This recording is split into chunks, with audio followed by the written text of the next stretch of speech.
kesusu. Ojo gerusak-gerusuk. Ya. Orang muda itu cocok Pak ya Pak Jokowi.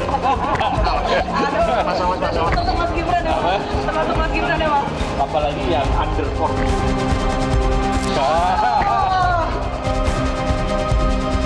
Hanya harus ditanyakan ke Pak Jokowi, bukan ke saya.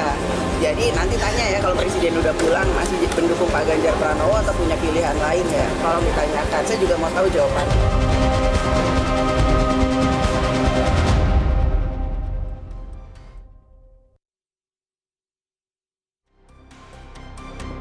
Kita lanjutkan perbincangan pemirsa. Saya ingin ke Bang Doli. Bang Doli, secara putusan Mahkamah Konstitusi memang sudah tidak ada halangan dan hambatan, tapi satu hal yaitu harus dimasukkan dalam PKPU. Sementara kita tahu dalam masa saat ini di DPR masih reses gitu. Nah, bagaimana agar langkah Gibran ini tidak menjadi batu sandungan dengan PKPU yang belum diperbaharui, Bang Doli?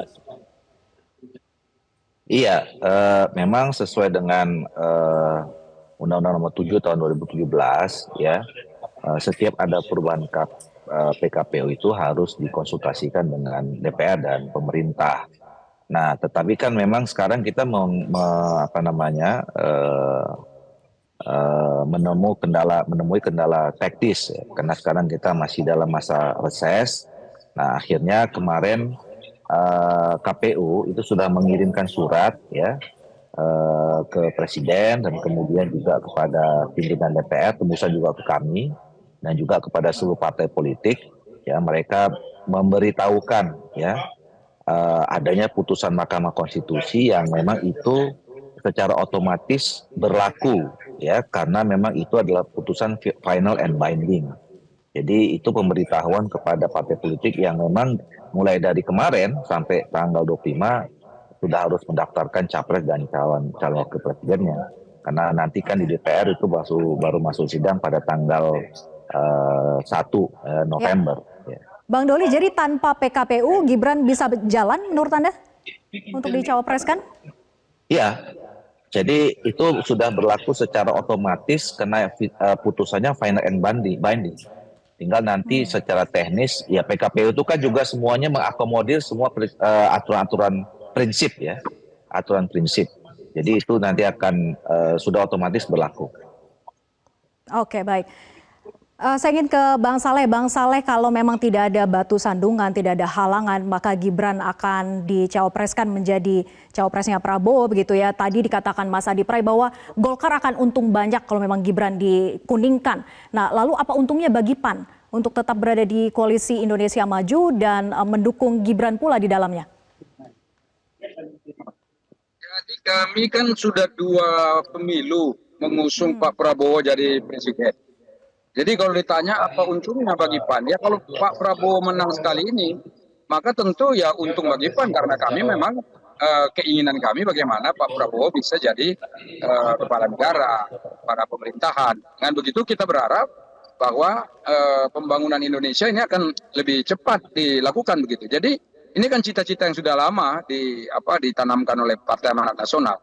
Nah kebetulan kan ini kan persoalan ada cawapres nih. Ada yang kita usung, ada yang ditawarkan oleh teman-teman, baik dari dalam maupun di luar koalisi Indonesia Maju. Nah ini kan jadi semua pertimbangan, karena untuk jadi kepala negara itu, ataupun wakil kepala negara, itu bukan untuk kepentingan partai-partai yang ada di koalisi ini, itu harus dicatat itu. Maka karena itu semua masukan-masukan dari luar koalisi Indonesia Maju harus kita dengar. Jangan-jangan apa yang disampaikan oleh masyarakat luar itu yang sebetulnya jadi aspirasi yang harus kita sauti untuk memenangkan pertarungan ini. Gitu. Jadi karena itu tidak ada masalah sama sekali bagi kita. Tetap saja keuntungannya bukan untuk Partai Amanat Nasional, tetapi keuntungannya sekali lagi untuk bangsa Indonesia. Gitu. Karena kami yakin Prabowo ini mampu menjadi presiden yang baik. Prabowo pasti akan mampu melanjutkan pembangunan Indonesia seperti yang sekarang sudah berlangsung. Dan Prabowo malah justru bisa membawa perubahan yang sangat signifikan dalam rangka menyongsong Indonesia Emas tahun 2045. Nah ini kan dasar-dasarnya dalam 10 tahun ke depan ini harus kuat betul Indonesia.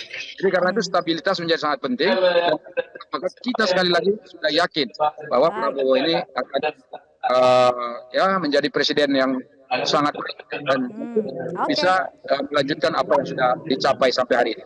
Baik, saya ingin ke Mas Adi Pray. Mas Adi Pray, singkat saja terakhir terkait dengan Gibran, apakah mampu mengatrol elektoral dari Prabowo Subianto, kemudian juga di tengah risiko dinasti politik dan juga penggunaan alat kekuasaan negara, apakah ini masih akan menghantui perjalanan Gibran ketika memang dicawapreskan menjadi cawapresnya Prabowo?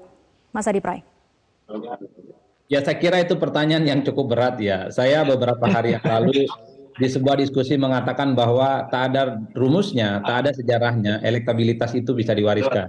Jangan-jangan hanya Jokowi yang punya approval rating di atas 70%, tapi itu tidak bisa diwariskan dan tidak bisa diterjemahkan sebagai bagian dari kekuatan politik Gibran yang bisa mendongkrak elektabilitas Prabowo. Tapi kan publik tahu bahwa apapun judulnya, Jokowi ini adalah presiden yang saya kira banyak instrumen politik yang datang tanpa diundang, banyak instrumen politik yang akan membantu, banyak elemen-elemen masyarakat yang kemudian akan menjadi Jokowi sebagai sosok yang kemudian akan diusung melalui Gibran di 2024, Mbak. Jadi variabel-variabel ini yang sebenarnya bisa dilihat oleh publik, melihat Gibran bukan hanya sebatas wali kota Solo, tapi melihat ada mentor besarnya yaitu Jokowi.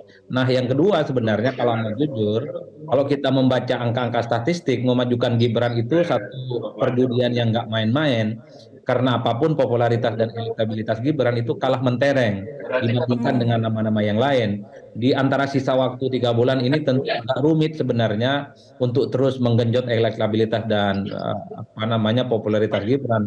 Tapi itu tadi satu hal bahwa publik meyakini bahwa Jokowi akan punya peran besar dalam konteks bagaimana suara Gibran ini diyakini akan meningkat secara signifikan dan tentu akan menambal kekuatan politik yang selama ini menjadi kelemahan dari Pak Prabowo Subianto. Kalau saya melihat dari jauh, melihat Prabowo Subianto dan pendampingnya, termasuk partai-partai pendukungnya, itu satu tarikan politiknya hanya kepada Jokowi. Apa kata Jokowi, tegak luruslah di bawah itu semuanya.